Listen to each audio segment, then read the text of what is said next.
Sẽ im biến độ như thế tuyệt.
Trắng anh giữ cho trắng à,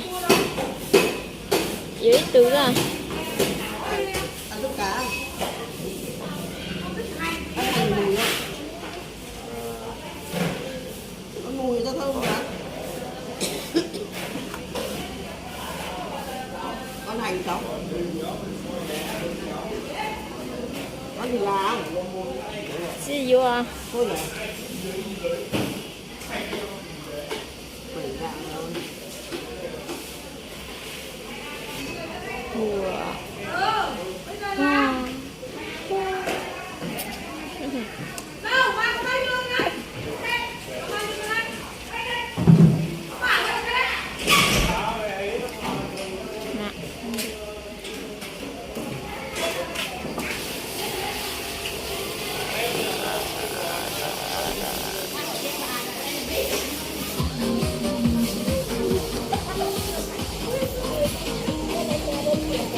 Mua gì em?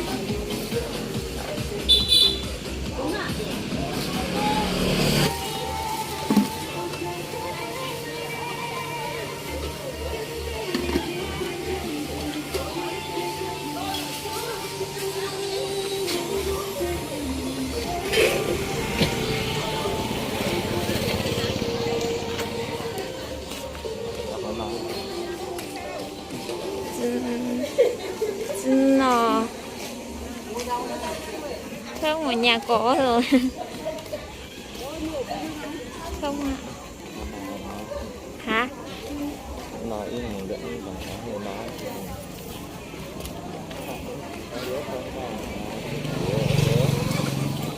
Chứ sử dụng gà tao nãy có tao chỉ không muốn chơi đó. thầy có con gà nó cái của nó Có dọn thẳng à. bây giờ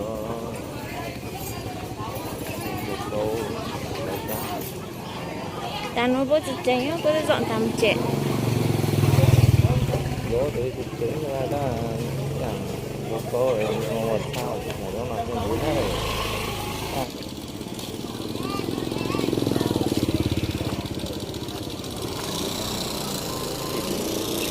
Đây rồi á, thịt bò. Tôm này bao nhiêu lạng hả chị? 15.000 một lạng. Tôm từ tôm hóa. 15.000 lạng. Tôm là tôm nuôi đó hả? Tôm bóc đấy. Nhưng mà là tôm nuôi ấy.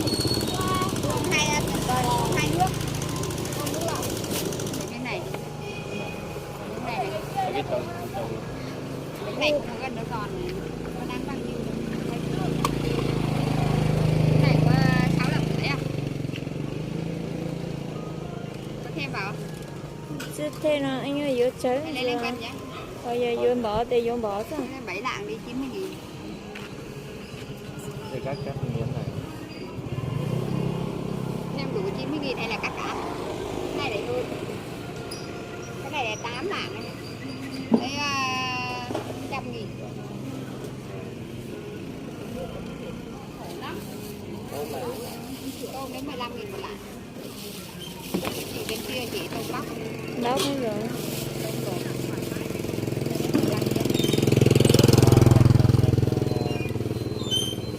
Lấy thêm túi nữa không? Lấy gì? Lấy nhiều không? Chị ở lấy nhiều nó không? tầm 3 đó 3 lạng lấy 50.000 đi nhá. Để cho 3 lạng rưỡi.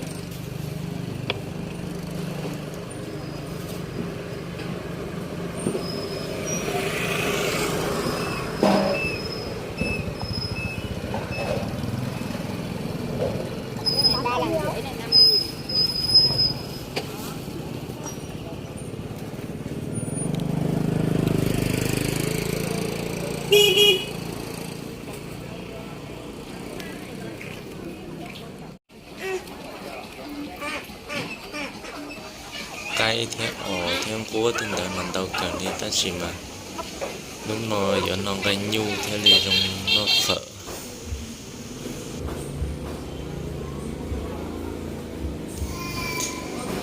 lúc nó sợ thì mà giờ ít lúc kỳ chuyên gì theo lý nhau tàu lúc kỳ chuyên mẹ thì cho mẹ nhọ thì dùng sợ dùng nhất tàu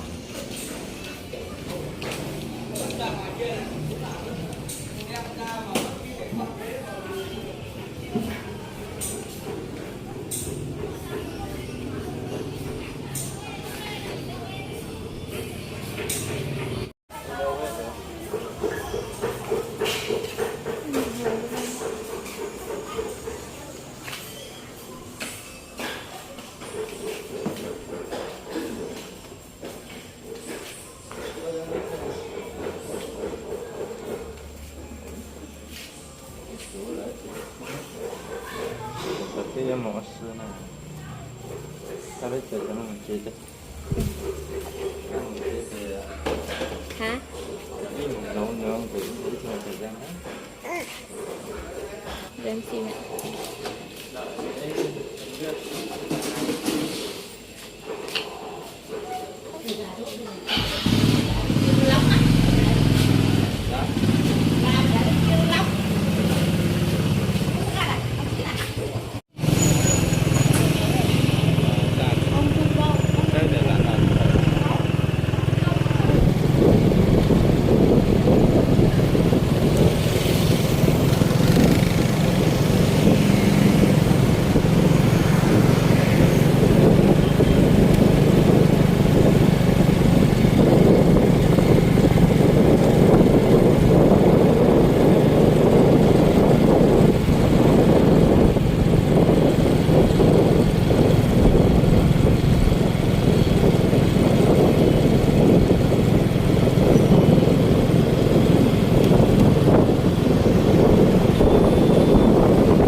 chụp phụ nhé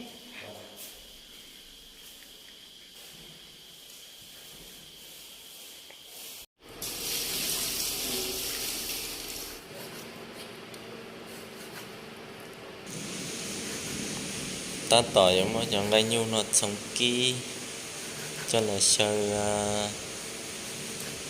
cứ cho chơi kê chơi đỏ chơi ít liền non rồi phở kéo ăn rồi rong nhồng tê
giờ sống chất gì lì xua nó cho là kí cho cây cho hít gió cho dễ uống nó chua chua cho nó ô quần chữ phở nó nè chữ giống nhồng chữ phở ok nè.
Ô tao tía là nó bà ấy mỏ tao nào đấy rồi mỏ chỉ chạy tía này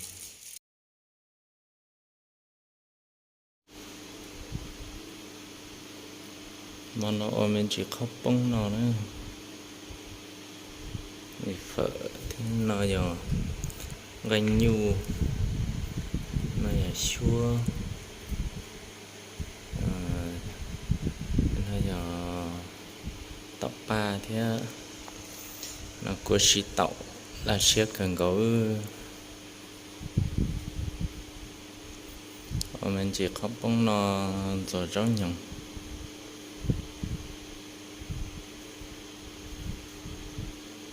chơi cái tít không gì sau này làm cho yếu nữa chỉ nằm mò đấy cứ học hỏi ý mò ta nó nhưng mà có tâm mò nó chơi sau này lần thấy nó mò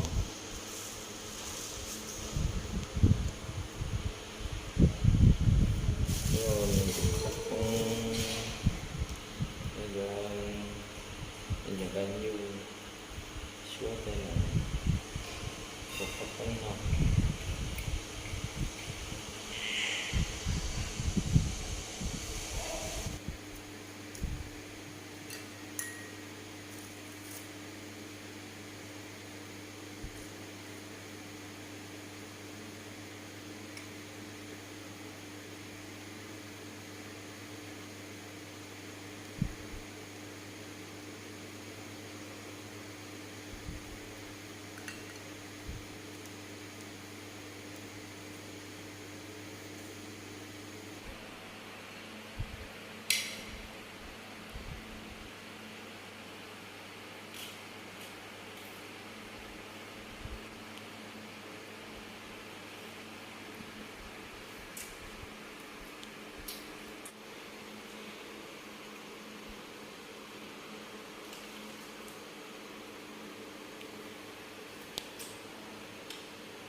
Rồi đi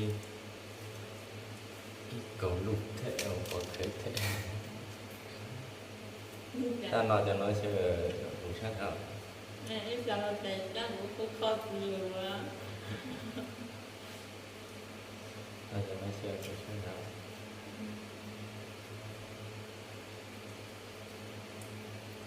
nó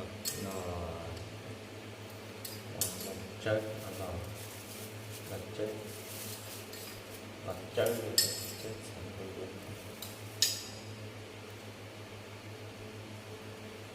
Cái lông nó cứ tăng.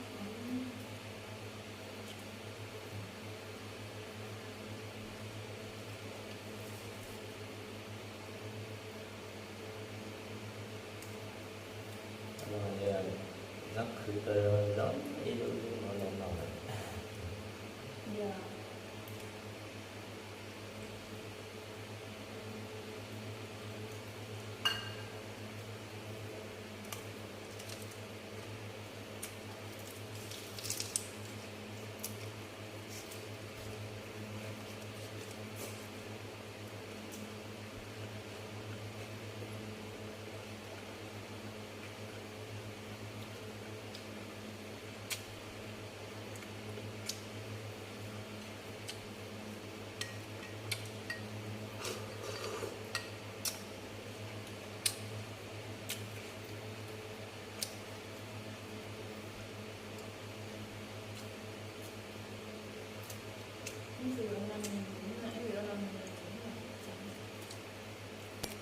có nhận sự dễ ăn nước ăn chín một ngày Giấy thì sao này có ôn mà này không thì có bơm gì thế nào. người ta đã tự tiết kiệm sử dụng bệnh đó là động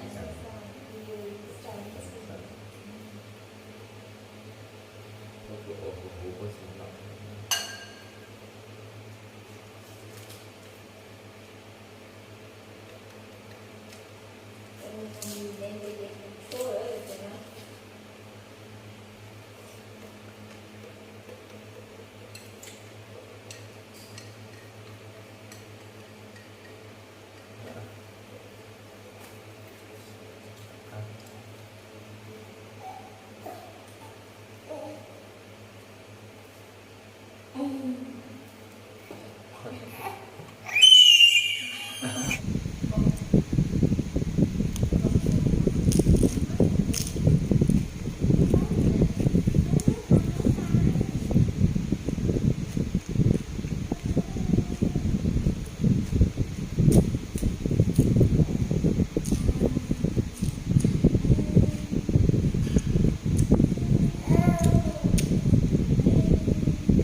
rau món nó đợt đi xưa lắm mất thay ở xí xưa họ cái đi không gì sẽ là thơm đồng đi trà mất thay ở đó ở đi cho đi ăn diện nó nhỏ gió xưa nó